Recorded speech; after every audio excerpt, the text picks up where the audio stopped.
A Rankin County teen is charged in 2 shootings, one resulting in the death of her mother. What police say happened coming up. And Starkville is in the running to be named the best small town in the South. Learn how events like Untapped Downtown may have helped make this possible. The Bulldogs men's basketball team traveled to Charlotte, North Carolina to play in the first round of the NCAA tournament. See how their trip from the team and the fans went. Take 30 News starts now.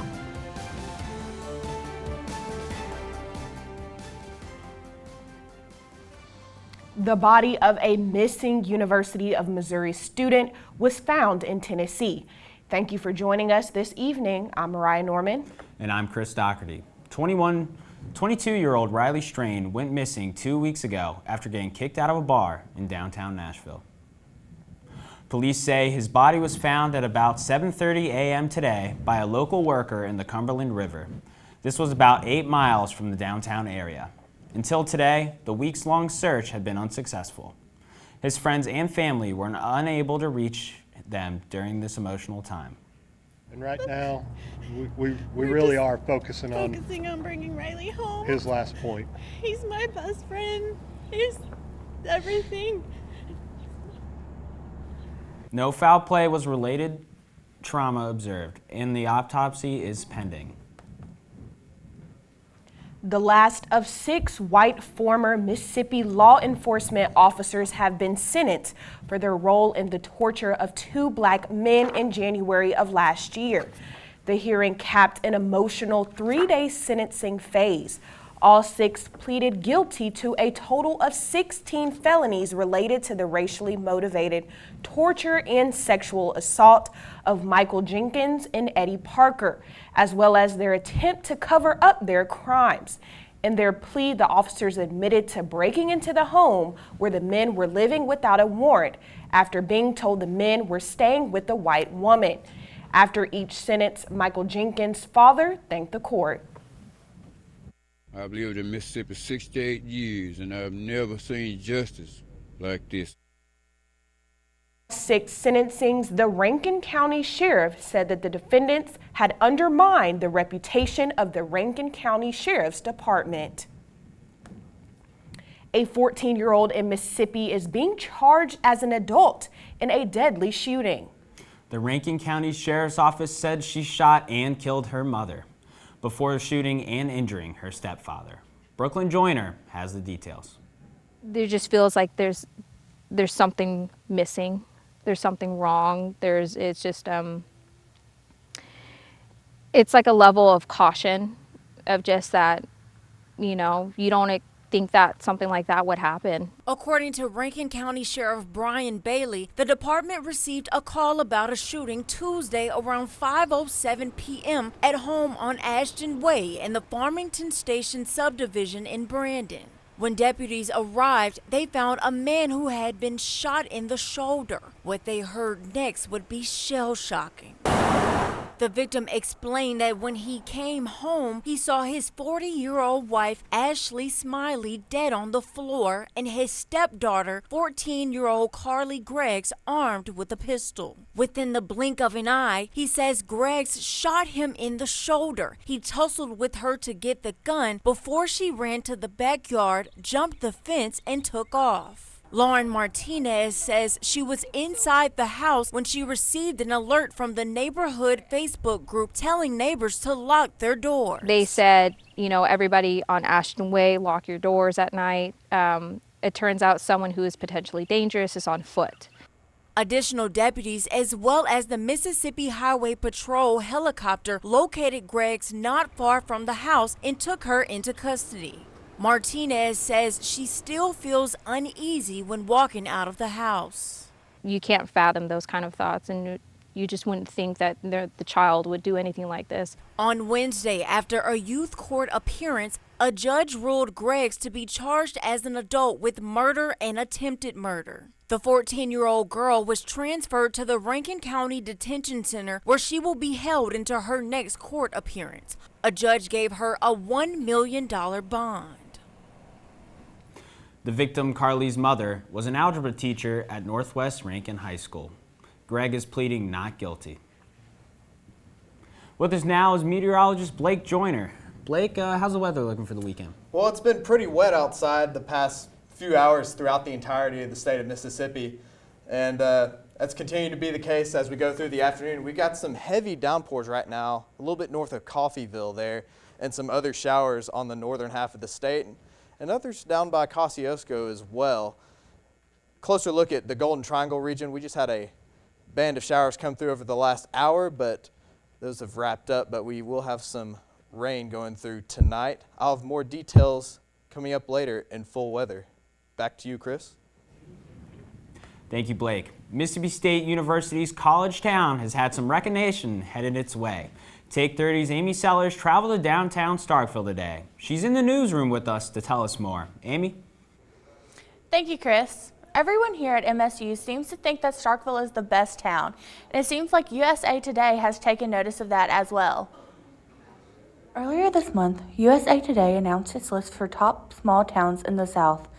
Out of the 20 towns announced, only one can call themselves number one. USA Today lets readers vote on which town gets this top spot rather than deciding on it themselves. Currently, Starkville is in the lead with only 9 days left to vote. In the original article from USA Today announcing the candidates, they brought attention to Starkville's thriving arts initiatives, the unique architecture, and MSU. Paige Watson from the Greater Partnership of Starkville thinks that this is a great opportunity for Starkville. It's awesome.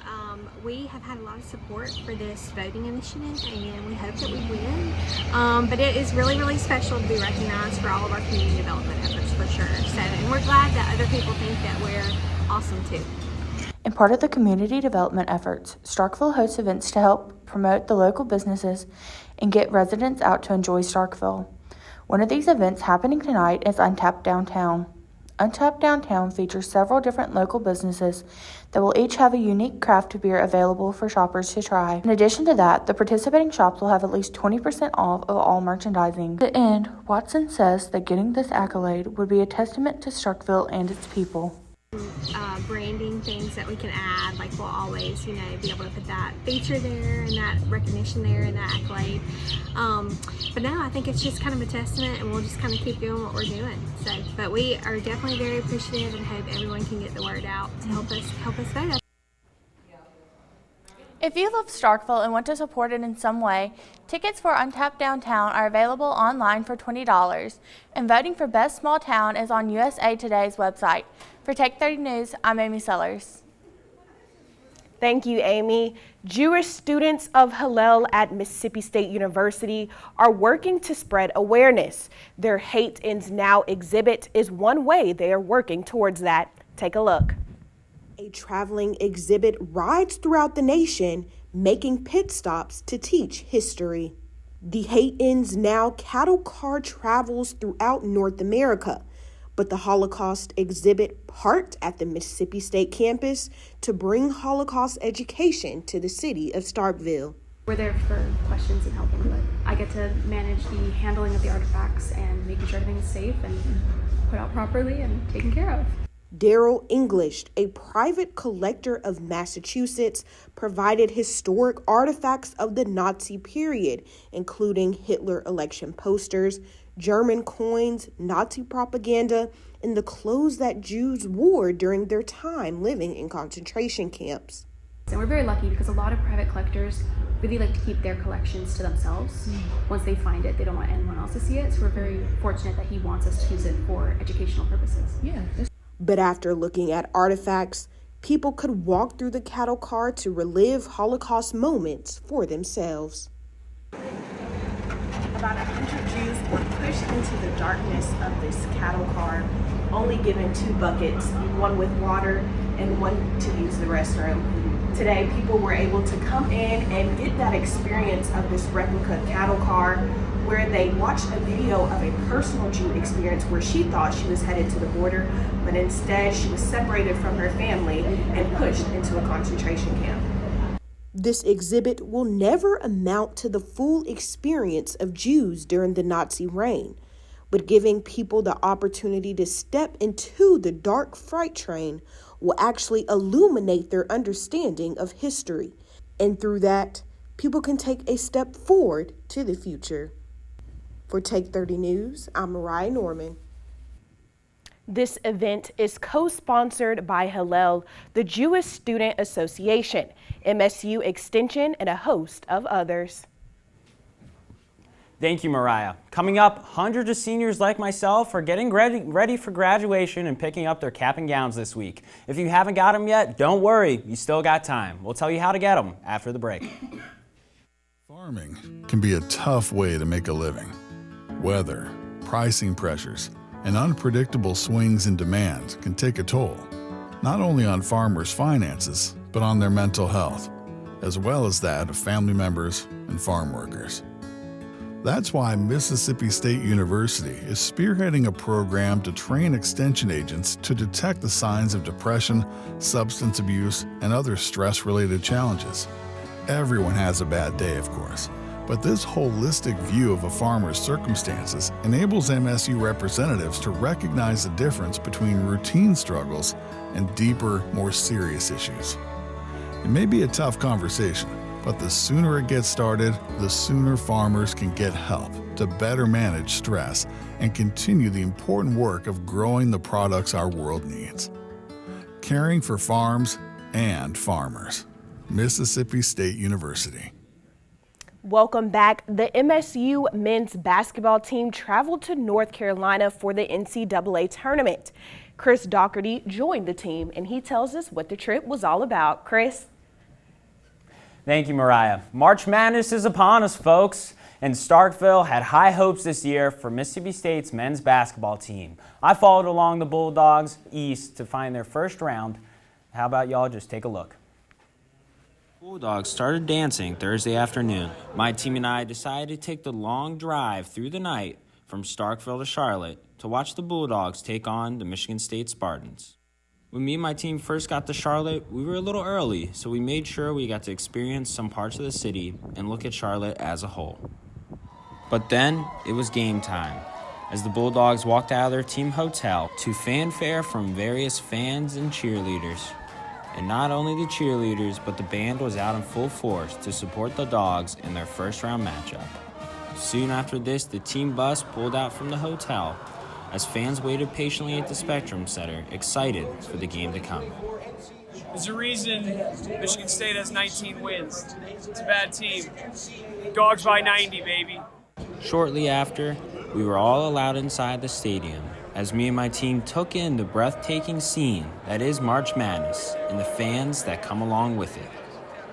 The stage was set for round one as the Bulldogs were ready to take on the Spartans, looking to turn them into dog food. But it turns out the Spartans were our Achilles heel. Michigan State took the win with a final score of 69-51. Although a tough loss, it was still a great season for the Bulldogs. Moriah? It was a great season. Thank you, Chris. This week, MSU hosted its annual grad fair at Barnes & Noble here on campus. At this graduation fair, spring 2024 graduates were able to buy and pick up their cap and gowns, take professional headshots, and win raffle prizes, among other things. If seniors were not able to attend the grad fair, they can still order their cap and gowns online and pick them up at a later date.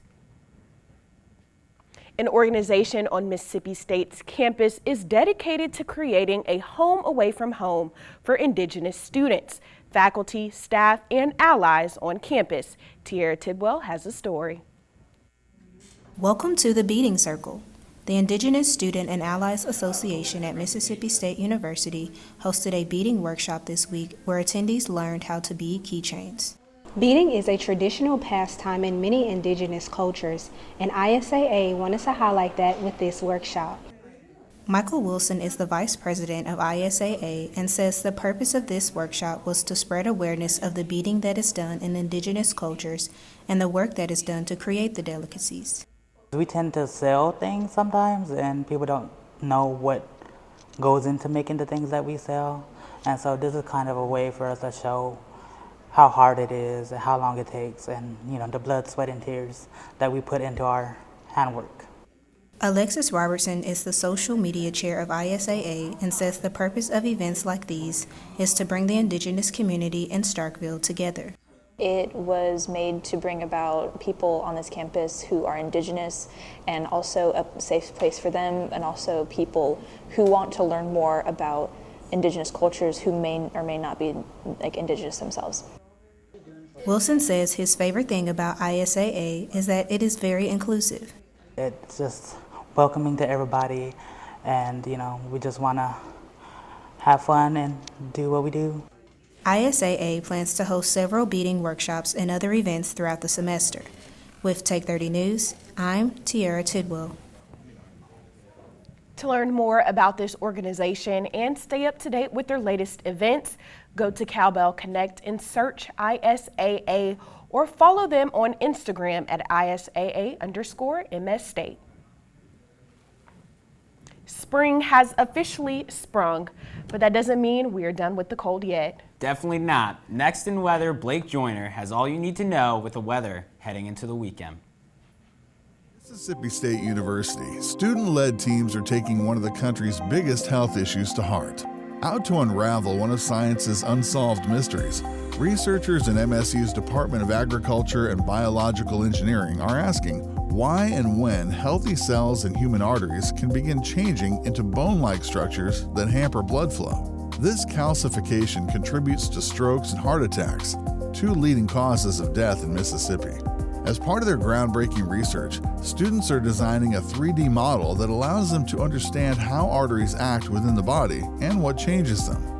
By recreating what is happening at the cellular level, researchers are pursuing ways to stop and reverse the process of calcification. Testing treatments could lead to new solutions, helping reduce the number of people struggling with the effects of poor heart health, and ultimately saving lives. Mississippi State University, getting to the heart of better health for Mississippians. Happy Friday afternoon, everybody. Right now in the Golden Triangle, we're pretty dry for the moment, but throughout much of the southeast, it's been a wet one today because of this low pressure system that's making its way across the deep south. At the moment in northeast Mississippi, we're seeing showers in the northern half of our viewing area, especially this pretty heavy downpour up and around Coffeyville. But these are going to stick around through the evening, off and on, and they'll get out of here in the early morning hours and head to our east. And some rain totals through the evening. I don't think these are going to be, these are pretty exaggerated compared to what we're actually going to get. I don't think we're going to get 1 inch anywhere. It'll be somewhere around ½ inch at best for sure. But we're definitely going to get some rain tonight. It'll be enough to water the grass for sure. And right now on campus, we're at 66 degrees, lots of cloud cover overhead. Wind is out of the northeast at 8 miles per hour.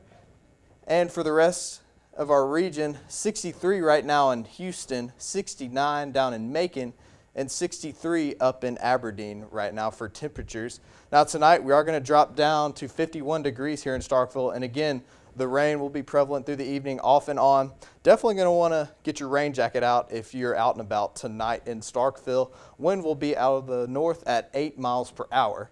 Now tomorrow, going to be a little bit cooler than we are today. We're going to get up to 64 degrees. Should be a great one. The clouds from the rain tonight are going to move out at around lunchtime. Sun should be out in the afternoon. Be a very breezy day. Wind will be out of the north at 15 miles per hour. Now the Diamond Dogs are currently in College Station facing off against Texas A&M. Very great conditions for games this weekend after the rainy one last night. And for the rest of the week, rain early next week.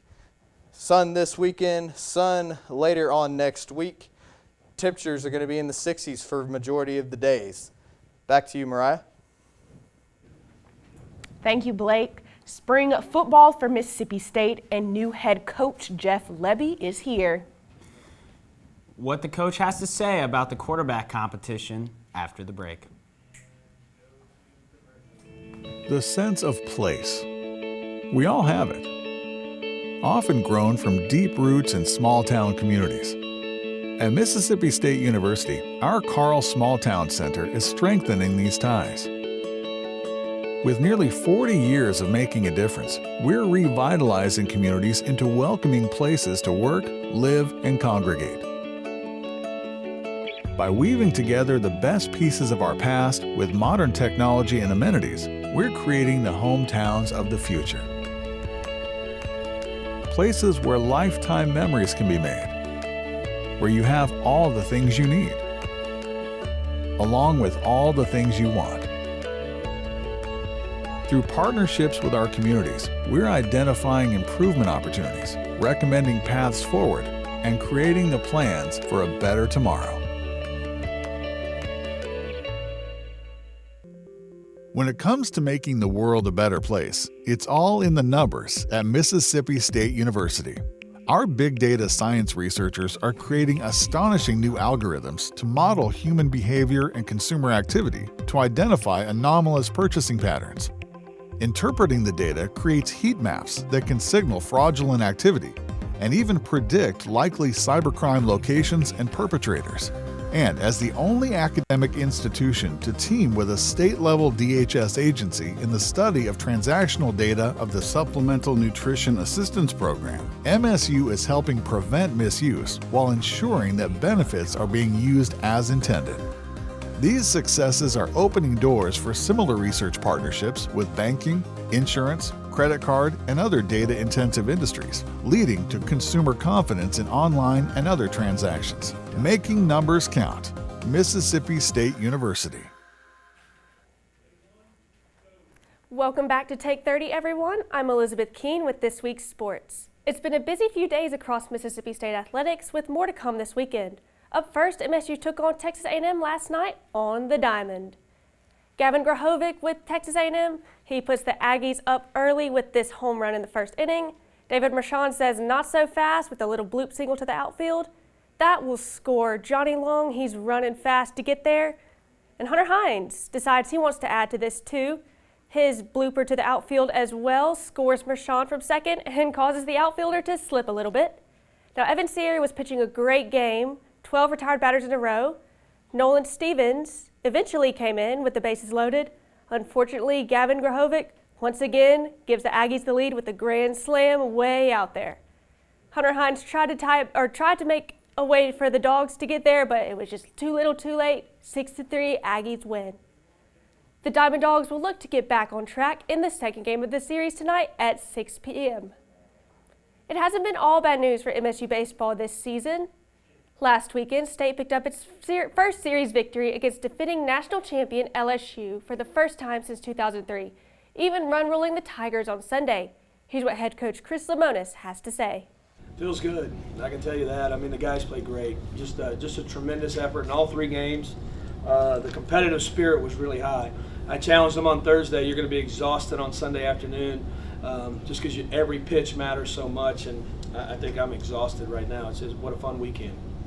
That's not the only big victory that MSU has had recently. Our Cassidy Lambert is live to tell us about last night's great win for State's women's basketball team.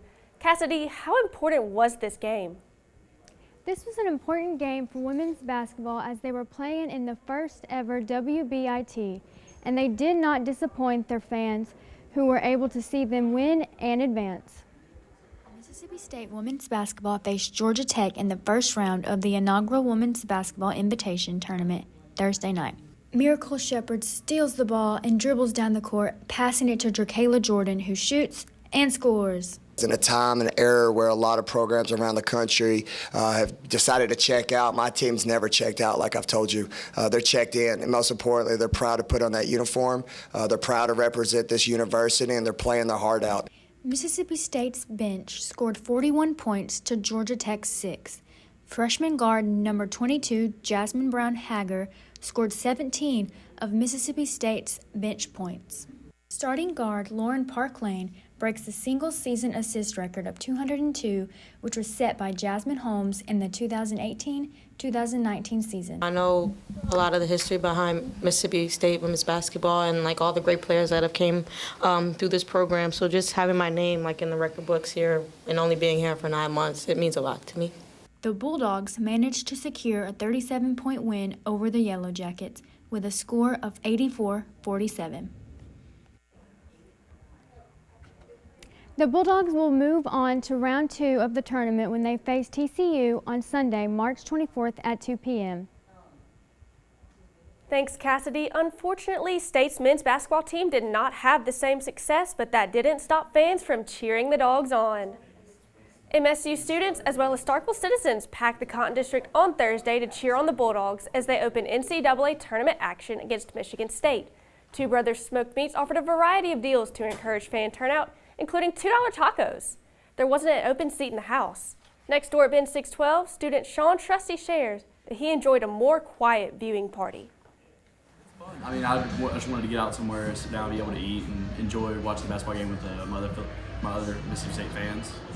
You know, in public, you know, it's good fellowship, good camaraderie. You know, being able to enjoy the game together.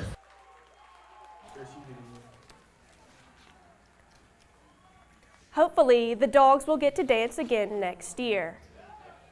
There are only 162 days until Mississippi State football kicks off, but who's counting? Spring football is back at MSU, and new head coach Jeff Lebby is looking to lead the Bulldogs to new heights. State has landed some talented freshmen and transfer portal players, but all eyes are on the quarterback battle. Three-year starter Will Rogers transferred to Washington in the offseason, leaving the position up for grabs. Baylor transfer Blake Shapen, second-year Bulldog Chris Parson, and newcomer Michael Van Buren could be the most likely replacements. Lebby has more on what fans can expect. You know, plan on it being established over spring, really do. Feel good about that room and where we're at. Those guys will continue to split reps and get a bunch of reps, but I do feel good about where we're at. Fans. That's all we've got today. As fans will continue to get to see the Bulldogs in action for the first time at their spring game on April 20th at 1 p.m. But that is still all the time we have today. I'm Chris Dougherty. I'm Moriah Norman. I'm Elizabeth Keene. And I'm Blake Joyner. And we will see you next week. Good night, folks.